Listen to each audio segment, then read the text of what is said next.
Loops 1.5 and 1.6 are all about teaching you the string crossings. And again, we're going to use double stops.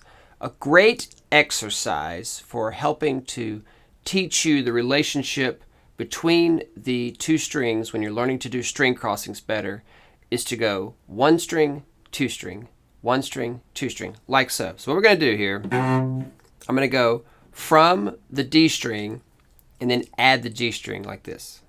All right, so I'm playing the F, then I'm playing F, C.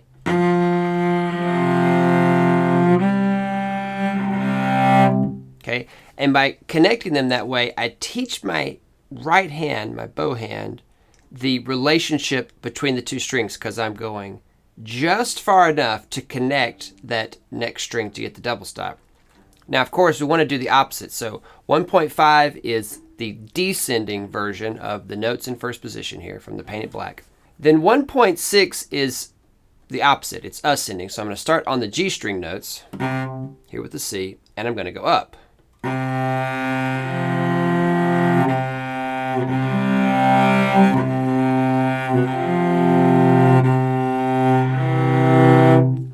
What I'm doing is I'm teaching this right hand exactly where that next string is, okay? And then learning the relationship between the two strings. And so it's really important that I do both exercises, which is why I've written it here in two different loops in these next two, one descending, one ascending. Now, a couple of things to keep in mind.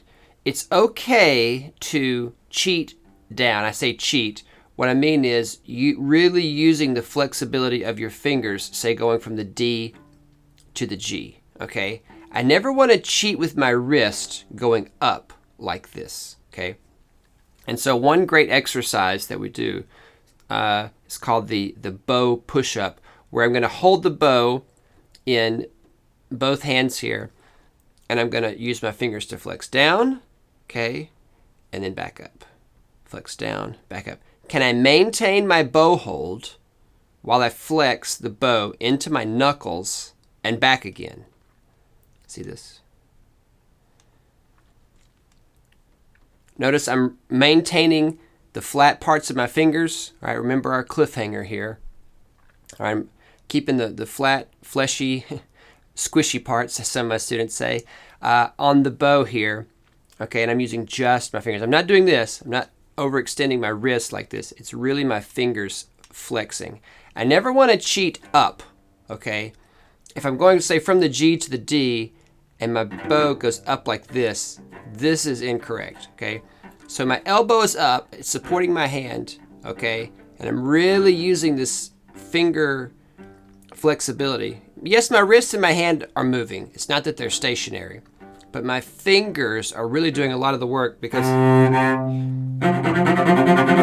you know, that's what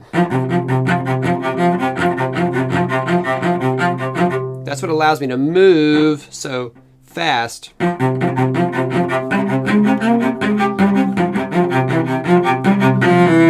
right, to do all the string crossings that I need to do.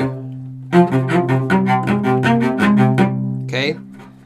To make it really fluid, okay, and really quick, right? So use those practice loops in the next one, and let me know if you have any questions.